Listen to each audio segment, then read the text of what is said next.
চণ্ডীগড় ও দিল্লিতে আন্দোলনরত কৃষকদের ওপর বর্বরোচিত পুলিশি নির্যাতনের প্রতিবাদে রাস্তায় বসে বিক্ষোভ সিপিআইএম নেতাকর্মীদের। শুক্রবার আগরতলা শহরের রাজপথে সংযুক্ত কিষাণ মোর্চা ও কেন্দ্রীয় ট্রেড ইউনিয়ন সমূহ যৌথ উদ্যোগে চণ্ডীগড় ও দিল্লিতে আন্দোলনরত কৃষকদের ওপর বর্বরোচিত পুলিশি আক্রমণ ও অত্যাচারের প্রতিবাদে এবার রাস্তায় নেমে আন্দোলনে সামিল হল ত্রিপুরা সিপিআইএম নেতা কর্মীরা। উপস্থিত ছিলেন সিপিআইএম নেতা পবিত্র কর, প্রাক্তন মন্ত্রী মানিক দে সহ অন্যান্যরা।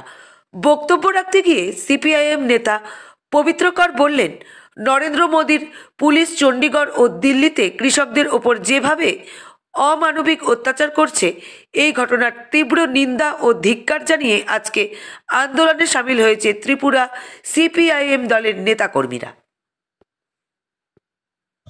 ড্রোন দিয়ে বোমা ফেলছে ভারতবর্ষ, এই পুলিশ, নরেন্দ্র মোদীর পুলিশ, এই পুলিশ ড্রোন দিয়ে কাঁদুনো গ্যাসের সেল এই কৃষকদের উপর চালিয়েছেন, ফাটিয়েছেন। শত শত কৃষক আক্রান্ত হয়েছে তাতে, তারপরেও কৃষকদের দমাতে পারেনি। 3 জন কেন্দ্রীয় মন্ত্রী ওভারটাইম খাটছেন আলোচনা করে মীমাংসা করার জন্য, কিন্তু কৃষকরা যেটা বলেছেন যে ন্যূনতম সহায়ক মূল্য এবং ঋণ মুকুব এটা প্রধান দাবি, এটা যদি না মানা হয় আমরা রাস্তা ছাড়বো না, আমরা দিল্লি যাবই। কালকে আবার এই আলোচনা হয়েছে, বলেছেন হ্যাঁ আলোচনা ব্যর্থ হয়েছে, আবার আমরা আগামী রোববারে 18 তারিখ আমরা বলবো আলোচনা করার জন্য। কেন?